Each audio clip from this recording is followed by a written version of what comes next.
कहने लगा है सत्यजित प्रिय, भैया को तो शेर ने मार दिया, लेकिन हे धर्मप्रिया हमें जीते जी भगवान कृष्ण ने मार दिया। गहरी सांस लेकर के अर्धांगिनी कहने लगी है, नाथ चिंता मत करो, अब सोच मत करो, तुम्हारी बेटी है उसका नाम है सत्यभामा, और आप सत्यभामा की शादी कन्हैया के नहीं करते हो, जब मड़िया दे दो कन्यादान में, नाथ रिश्तेदारी बढ़ जाएगी और तुम्हारे ऊपर कलंक लगा ये भी धुल जाएगा। राजन परीक्षित वही कार्य किया। केशव में गाजा बेटा नाथ कन्हैया के संग शादी करते हो तो ध्यान रखना भाइयों, सत्यभामा के साथ में और कृष्ण की शादी हुई थी, वो मड़ी थी, बस 17 जितने कन्यादान में दे दी, ले प्रभु जी तुम्हारे ही योग्य है। बोलिए कृष्ण भगवान की। इसी प्रकार से भाइयों भगवान कन्हैया की 8 शादियां हुई, 8 पटरानियां थी, रुक्मणी, जामवंती, मित्रविंदा, शीलभद्रा, लक्ष्मणा, कालंद्री, 8 पटरानियां थी। एक प्रयाग ज्योतिषपुर में एक भौमासुर नाम का राक्षस था, और बाने मनी मन प्रण किया,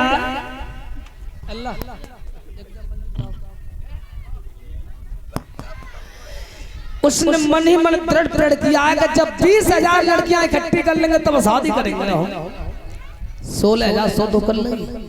उन नारियों ने मन ही मन में भगवान कन्हैया का ध्यान किया, प्रभु आप आकर के हमारी मुक्ति कराओ नाथ। तो 17 दिन में भगवान कन्हैया ने सत्यभामा को गरुड़ की पीठ पे बिठाया और प्रयाग ज्योतिषपुर पे धावा बोल दिया, मयंक केशव बेटा आ जाओ, धावा बोल दिया। तो सबसे पहले ध्यान रखना, भगवान कन्हैया के 1 से 8 नाम कैसे पड़े हैं। सबसे पहले और नरकासुर के महामंत्री मुरदैत्य को मारा है, जो मोरबी का पिता था भाइयों, तभी से भगवान कन्हैया का नाम पड़ गया था मुरारी। बोलिए मुरारी भगवान की। मुरदैत्य को मारने के बाद में नरकासुर से युद्ध हुआ है। तेगान तेग शक्ति का प्रयोग जिस समय कन्हैया के ऊपर किया है मेरे नौजवान साथियों, उस समय रक्त बहने लगा है योगीराज कन्हैया के काया से।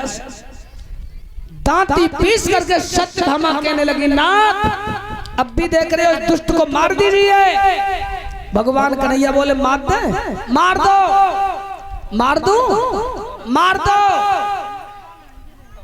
एक बार और कह दो सत्यभामा मार दो। ए प्रभु देख रहे हो जल्दी मारो, क्यों?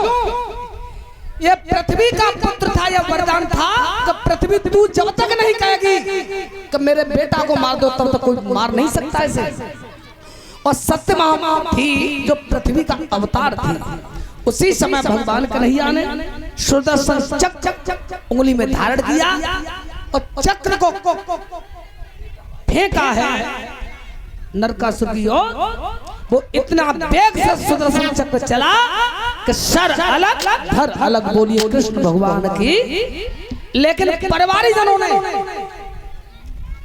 उन लड़कियों को मुक्त कराया, लेकिन परिवारी जनों ने उन लड़कियों को नहीं अपनाया था। जब घर वालों ने नहीं अपनाया तो वे 16,100 लड़की मरने के लिए चली। राजन परीक्षित उस समय आत्महत्या करना चाहती थी। भगवान कन्हैया ने कहा ठहर जाइए, जब तुम्हें परिवारी जनों ने नहीं अपनाया तो अब मैं तुम्हें अपनाऊंगा। राजन परीक्षित अलग अलग महल में और अलग अलग रूप धारण करके और भगवान कन्हैया ने 16,100 के संग चाई माई कर ली। कितनी शादी भाई? 16,168। 16,168 इतनी नारी कृष्ण करी राखा।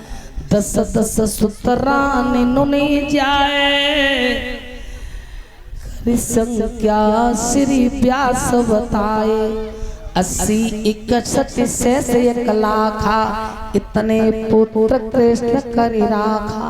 यानी 10 लड़के एक एक लड़की एक एक रानी के उधर से हुए और इतना बड़ा परिवार चैन की बंसी बज रही है, कोई फिक्र नहीं। बताओ भाइयों, ऐसे महापुरुष को तुम ईश्वर नहीं कहोगे तो क्या कहोगे? बोलिए कृष्ण भगवान की। चलो एक 2 लाइन को कीर्तन बोल लो, क्योंकि ऊसरी बहुत देते परी है।